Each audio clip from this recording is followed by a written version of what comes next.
Hello दोस्तों, मैं अरुण सिंह राजपूत स्वागत करता हूं आपका अपने यूट्यूब चैनल अरुण सिंह राजपूत पर। आज हम आप लोगों के लिए लेके आ गए हैं माइंड मैप।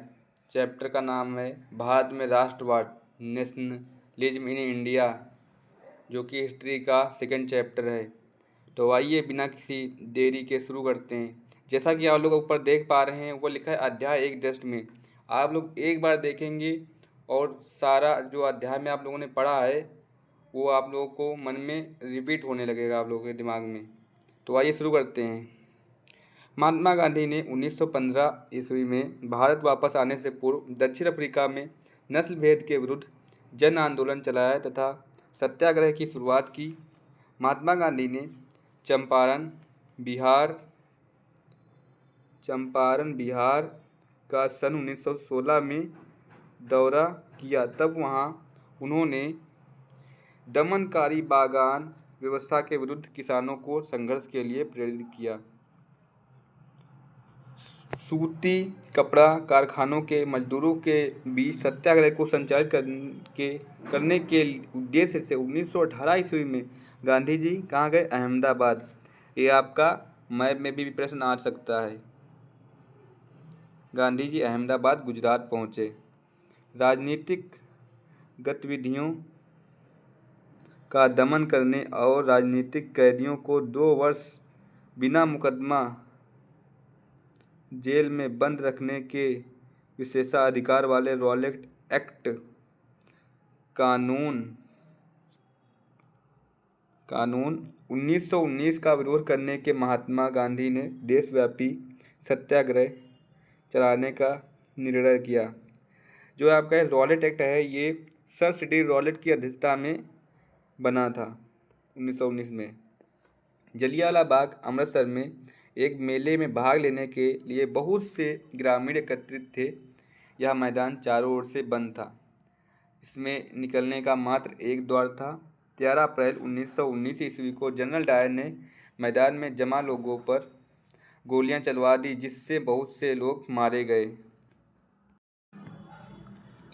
ऑटोमन तुर्की की प्रथम विश्व युद्ध में पराजय के पश्चात यह अफवाह फैली कि इस्लामिक जगत के धार्मिक प्रमुख खलीफा ऑटोमन सम्राट पर एक कठोर संधि आरोपित की जाएगी। इसकी प्रतिक्रिया भारतीय मुसलमानों ने मोहम्मद अली और शौकत अली के नेतृत्व में खिलाफत आंदोलन की शुरुआत की थी।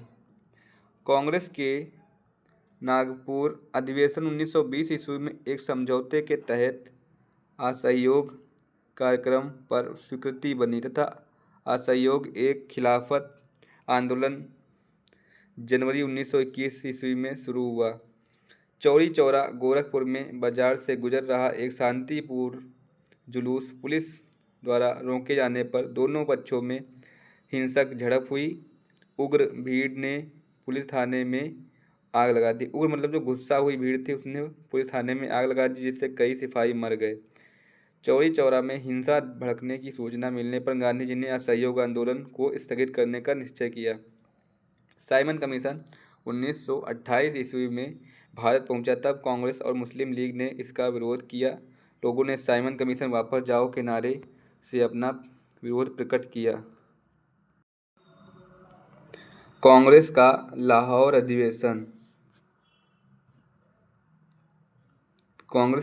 अधिवेशन 1929 ईस्वी, जो पंडित जवाहरलाल नेहरू की अध्यक्षता में हुआ था, में पूर्ण स्वराज की मांग को औपचारिक रूप से स्वीकार कर लिया गया। इस अधिवेशन में तय किया गया कि 26 जनवरी 1930 ईस्वी को स्वतंत्रता दिवस के रूप में मनाया जाएगा और उस दिन देशवासी पूर्ण स्वराज हेतु संघर्ष की शपथ लेंगे। महात्मा गांधी ने अपनी 11 सूत्री मांगों वाला एक पत्र 1930 ईस्वी में वायसराय इरविन को लिखा। साथ ही इन मांगों को न स्वीकार किए जाने पर कांग्रेस की ओर से सविनय अवज्ञा आंदोलन शुरू किए जाने की चेतावनी दी, लेकिन इरविन ने गांधी जी की मांगों को कोई महत्व नहीं दिया। अंततः गांधी जी ने अपने 78 विश्वस्त स्वयंसेवकों के साथ दांडी यात्रा आरंभ की और इस तरह सविनय अवज्ञा आंदोलन की शुरुआत हुई। साबरमती आश्रम से दांडी तक की यात्रा की कुल दूरी 240 किलोमीटर थी। गांधी जी की टोली ने प्रतिदिन 10 किलोमीटर चलकर 24 दिन में यात्रा पूरी की। तो ये 11 मांगे थी, इनमें जो प्रमुख मांग थी वो थी नमक कर को खत्म करना।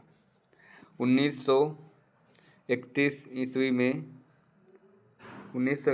गांधी जी ने सविनय अवज्ञा आंदोलन वापस ले लिया तथा इसी वर्ष लंदन में आयोजित गोलमेज सम्मेलन में भाग लिया, किंतु इस सम्मेलन से गांधी जी को निराशा ही हाथ लगी। लंदन से लौटकर गांधी जी ने सविनय अवज्ञा आंदोलन दोबारा शुरू कर दिया, किंतु 1934 ईस्वी के आरंभ में इसकी गति धीमी पड़ने लगी। बंकिम चंद्र चटर्जी ने 1870 ईस्वी के दशक में मातृभूमि की स्तुति के रूप में वंदे मातरम गीत की रचना की। बाद में इन्होंने इसे अपने उपन्यास आनंदमठ में शामिल किया। 1930 ईस्वी में डॉक्टर भीमराव अम्बेडकर ने दलितों को दलित वर्ग एसोसिएशन में गठित किया। दूसरे गोलमेज सम्मेलन के दौरान दलितों के लिए अलग निर्वाचन क्षेत्र की मांग को लेकर उनका गांधी जी से काफ़ी विवाद हुआ। आप लोगों के लिए मैंने ये महत्वपूर्ण वर्ड छांटे हैं, जो कि ये प्रश्न ये की वर्ड्स हैं आप लोगों के। इनसे आप लोग अच्छे प्रश्न, कोई भी प्रश्न आएगा उसको अच्छे से आंसर दे सकते हैं उसका। तो दिया है 1781 ईस्वी में क्या हुआ था। ब्रिटिश सरकार द्वारा मुस्लिम कानूनों के अध्ययन के लिए कलकत्ता में एक विद्यालय स्थापित किया गया। 1791 ईस्वी में वाराणसी में एक संस्कृत महाविद्यालय आरंभ किया गया। 1835 में ब्रिटिश सरकार द्वारा भारत में अंग्रेजी को शिक्षा का माध्यम बनाने का निर्णय किया गया। 1844 में भारत में सरकारी कर्मचारियों के लिए अंग्रेजी भाषा का ज्ञान अनिवार्य घोषित किया गया। 1857 कोलकाता, बम्बई और मद्रास में मेडिकल कॉलेज स्थापित किए गए। 1914 से 18 प्रथम विश्व युद्ध घटित हुआ। बड़े पैमाने पर लड़े गए इस युद्ध में बड़ी संख्या में लोग मारे भी गए, जिनमें सैनिकों के साथ आम नागरिक भी थे। 1916 में लखनऊ समझौता एवं होम रूल आंदोलन। 1917 से 18 बिहार में चंपारण सत्याग्रह। अगर पूछेगा बच्चों प्रश्न कि गांधी जी ने अमेरिका से वापस लौटकर कहाँ पे आंदोलन किया, मतलब भारत में सबसे पहले कहाँ पर आंदोलन, उन्होंने चंपारण बिहार में सबसे पहला अपना आंदोलन किया था। 1918 से 19 ईस्वी बाबा रामचंद्र ने उत्तर प्रदेश के किसानों को संगठित किया। 1919 ईस्वी मॉन्टेग्यू चेम्सफोर्ड सुधार, जलियांवाला बाग हत्याकांड, रॉलेट एक्ट पास करके व्यक्तिगत स्वतंत्रता का हनन किया गया। 1920 ईस्वी में खिलाफत आंदोलन में असहयोग आंदोलन। 1922 में 4 फरवरी को चौरी चौरा की घटना, गांधी जी ने असहयोग आंदोलन वापस ले लिया। 1922 में गांधी जी ने असहयोग आंदोलन को वापस ले लिया था। मई 1924 ईस्वी अल्लूरी सीताराम राजू को गिरफ्तार कर लिया गया। इसके साथ ही 2 वर्ष से चला आ रहा हथियार बंद आदिवासी संघर्ष समाप्त हो गया। हिंदुस्तान सोशलिस्ट एसोसिएशन का गठन हुआ। 1927 ईस्वी में साम्राज्यवाद विरोधी लीग की स्थापना की गई। दलितों जनों की कांग्रेस की स्थापना की गई। 1929 में कांग्रेस के लाहौर अधिवेशन में पूर्ण स्वराज की मांग की गई। 1930 ईस्वी में 26 जनवरी को प्रथम स्वतंत्रता दिवस मनाया गया तथा तिरंगा झंडा फहराया गया। डॉक्टर भीमराव अम्बेडकर द्वारा दलित वर्ग एसोसिएशन की स्थापना, साबरमती से दांडी तक यात्रा कर नमक कानून तोड़ने के लिए सविनय अवज्ञा आंदोलन चलाया गया। 1931 में मार्च महीने में सविनय अवज्ञा आंदोलन गांधी जी द्वारा वापस ले लिया गया। दूसरा गोलमेज सम्मेलन इसी वर्ष संपन्न हुआ। गांधी इरविन समझौता संपन्न हुआ। 1932 ईस्वी सविनय अवज्ञा आंदोलन पुनः शुरू हुआ तथा इसी वर्ष पुनः समझौता हुआ। 1934 ईस्वी आचार्य नरेंद्र देव के नेतृत्व में कांग्रेस सोशलिस्ट पार्टी की स्थापना हुई। सविनय अवज्ञा आंदोलन समाप्त हुआ। 1939 ईस्वी में क्या हुआ था? कांग्रेस मंत्रिमंडल का त्यागपत्र। 1940 ईस्वी गांधी जी द्वारा व्यक्तिगत सत्याग्रह का आरंभ। मुस्लिम लीग द्वारा भारत से अलग पाकिस्तान की मांग। 1939 से 45 इस अवधि में द्वितीय विश्व युद्ध लड़ा गया। 1942 ईस्वी में क्या हुआ था? क्रिप्स मिशन भारत आया तथा भारत छोड़ो आंदोलन शुरू किया गया। 1946 ईस्वी में कैबिनेट मिशन भारत आया तथा अंतरिम सरकार का गठन हुआ। भारतीय स्वतंत्रता अधिनियम बना। भारत को स्वतंत्रता प्राप्त हुई। 1950 में 26 जनवरी को भारत का नया संविधान लागू हुआ। आप लोगों को ये भी पता होना चाहिए कि बेगार ये क्या है और पिकेटिंग भी क्या है, गिरमिटिया मजदूर क्या है, इसलिए मैं आप लोगों के लिए लिख के अच्छे तरीके से प्रिंट करवा के लाया हूँ। तो पहला दिया 1 असंतुष्ट, ऐसे लोग जो तत्कालीन समाज में स्थापित विश्वासों और तरीकों को अस्वीकार करते हैं उन्हें असंतुष्ट कहते हैं। अब जबरन भर्ती, इस प्रक्रिया के अंतर्गत तत्कालीन भारत के अंग्रेज शासक भारत के लोगों को उनकी इच्छा के विरुद्ध सेना में भर्ती कर लेते थे। किसी के साथ संपर्क रखने और जुड़ने से मना करना या गतिविधि में हिस्सेदार वस्तुओं की खरीद व इस्तेमाल से मना करना प्रायः यह विरोध का एक रूप होता है। अब बहिष्कार क्या होता है? किसी के संपर्क रखने और जुड़ने से मना करना या गतिविधि में हिस्सेदारी वस्तुओं की खरीद व इस्तेमाल से मना करना कि उसकी तुम वस्तुएं ना खरीदो, इसी को बोलते हैं बहिष्कार। अब पिकेटिंग क्या होती है? प्रदर्शन या विरोध का ऐसा स्वरूप जिसमें लोग किसी दुकान, फैक्ट्री या कार्यालय, ऑफिस के भीतर प्रवेश का मार्ग अवरुद्ध कर लेते हैं। यानी कि महिलाओं ने वहाँ पे शराब की पिकेटिंग की थी, यानी कि वो शराब की दुकानों पर खड़ी हो गई थी जिससे पुरुष शराब नहीं खरीद पा रहे थे, इसी को बोलते हैं पिकेटिंग। बेगार, बिना किसी पारिश्रमिक के काम कराना, यानी कि उनसे काम करा लेना, उनको पैसा ना देना। गिरमिटिया मजदूर क्या थे? तो औपनिवेशिक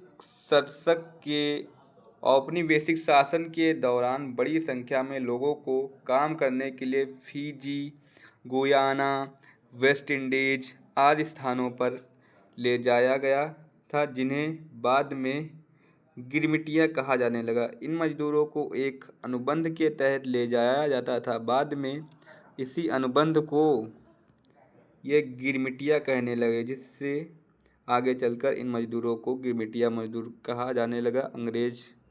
अंग्रेजी में इन्हें इंडेंचुरेड लेबर कहा जाता है। गोदी, बंदरगाह का वह भाग जहाँ पर समुद्री जहाज़ों की मरम्मत की जाती है। अछूत, नीची जात के वे लोग जिनको छू जाने मात्र से स्वर्ण वर्ग अपने को अपवित्र मानता है, अछूत कहलाते थे। खलीफा, मुसलमानों के आध्यात्मिक गुरु खलीफा कहलाते हैं। सत्याग्रह मतलब क्या? सत्य के लिए आग्रह। गांधी जी ने इसे सत्य की हथियार के रूप में अपनाया। गांधी जी ने सत्याग्रह को सर्वप्रथम दक्षिण अफ्रीका में रंग भेद एवं जाति भेदभाव की दक्षिण अफ्रीका की तत्कालीन सरकार की नीति के विरुद्ध चलाया। सत्याग्रह में अहिंसा के माध्यम से अपने लक्ष्य को प्राप्त करने का प्रयास किया जाता है। इस सविनय अवज्ञा आंदोलन क्या था? ब्रिटिश सरकार के शासन संचालन की विनम्रता पूर्वक अवहेलना करना इसका उद्देश्य है। इस आंदोलन को गांधी जी ने प्रारंभ किया था। फिर आता है व्यक्तिगत सत्याग्रह। गांधी जी ने 1940 ईस्वी में व्यक्तिगत सत्याग्रह आरंभ किया था। इसमें चुने हुए व्यक्ति सरकार की युद्ध विरोधी नीतियों के विरुद्ध भाषण देकर सरकारी प्रतिबंधों का उल्लंघन करते थे तथा स्वयं की गिरफ्तारी करवाते थे। असहयोग, महात्मा गांधी ने स्वतंत्रता संघर्ष के दौरान असहयोग आंदोलन चलाया था, जिसमें गांधी जी ने देशवासियों को सरकार के साथ किसी भी प्रकार का सहयोग न करने का आह्वान किया। गुरिल्ला युद्ध क्या था ये? इस प्रकार के युद्ध में छिपकर धोखे से शत्रु पक्ष पर हमला कर उसे हानि पहुंचाते थे, यानी कि गुरिल्ला युद्ध में वो छिप जाते थे। स्वदेशी, इसके अंतर्गत देश में बनी वस्तुओं, देसी शिक्षण संस्थाओं, देसी अदालतों का प्रयोग किया जाता है, जिससे स्वदेशी उद्योगों को प्रोत्साहन प्राप्त हो। अब यह साइमन कमीशन क्या था? ब्रिटिश सरकार ने सर जॉन साइमन के नेतृत्व में साइमन आयोग का गठन किया था। यह आयोग भारत में संवैधानिक व्यवस्था की कार्यशैली का अध्ययन करने आया था। हरिजन, गांधी जी ने अछूतों को हरिजन अर्थात ईश्वर की संतान बताया। नस्लभेदी सरकार, ऐसी सरकार जो नस्ल प्रजाति के आधार पर नागरिकों में भेदभाव करती हो। अरे मार्शल लॉ क्या था? सैन्य नियंत्रण में कर्फ्यू जैसी स्थिति होती है जिसमें सेना के पास ये अधिकार होते हैं कि वह अवांछित स्थिति में संलग्न किसी व्यक्ति के साथ कड़ाई से पेश आए। तो हमारा ये चैप्टर समाप्त होता है। माइंड मैप के साथ मैं आप लोगों के लिए लेके आया था ये अपना चैप्टर, भारत में राष्ट्रवाद, नेशनलिज्म इन इंडिया। अगर आप लोगों को हमारी वीडियो अच्छी लगती है तो वीडियो को लाइक करें, चैनल को सब्सक्राइब करें और वीडियो को जितना हो सके उतना अधिक शेयर करें। अगर आप लोग ऐसी वीडियो पाना चाहते हैं तो हमारे वीडियो पर कमेंट करें। मिलते हैं अगले वीडियो में, तब तक के लिए धन्यवाद।